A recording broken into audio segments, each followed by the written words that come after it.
కాబట్టి దాని మీద మనమందరం యూనిటీగా ఉంటేనే ఏదైనా మనం చేయగలుగుతాం. కాబట్టి మనమందరం మీ అందరినీ నేను కోరుకునేది ఏంటంటే, అయ్యా అలాంటి సినిమాలు చేయకండి, మతాల మధ్య ద్వేషాలు పెట్టకండి, గొడవలు పెట్టకండి అని మనం ఈరోజు నేను పోలీస్ స్టేషన్లో ఆ సినిమా తీసిన వాళ్ళపైన కేసు పెట్టడానికి వచ్చిన.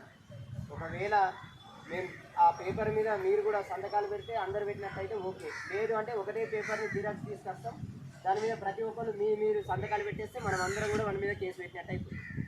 దీనికి మీరు ఓకేనా? దాన్ని వీడియో కూడా మీకు పంపిస్తా. ఒకరు పంపించండి, ఒకటి వాట్సాప్కి పంపించండి. అట్లా కానిస్టేబుల్ సార్ కూడా లోపల పంపించేసిన, కావాలంటే చూసుకోండి అని. అది చూస్తే ఎంత చండాలంగా ఉందంటే నిద్ర రాదు మనకు, అంత గలీజ్గా తీసి తర్వాత బైబిల్ చదవాలి అని పెట్టారు. కాబట్టి మనం అందరం ఏం చేద్దామంటే, మీ అందరికి కూడా నేను భగవద్గీత ఉచిత వితరణ అంటే మీ అందరికీ ఫ్రీగా ఇస్తా. అయితే అది ఇక్కడ సార్ పర్మిషన్ ఇస్తే ఓకే, లేదంటే మనం బయటకు వెళ్ళిన తర్వాత మీరు అందరు టీమ్గా ఉంటే మనం ఎట్లయినా గణపతి గురించి ఏకమైన సార్తో పాటు మీ అందరికి కూడా ఇస్తాం. మేము సార్ కోసం కూడా భగవద్గీత గ్రంథాలను కూడా తేవడం జరిగింది. సార్ అందరిని కూడా భగవద్గీత ఉన్న మా వృత్తి కోసం అయితే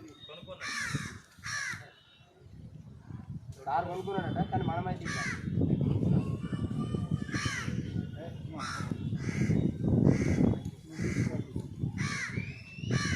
కృష్ణం వందే, కృష్ణం వందే, భారత్ మాతా కీ జై.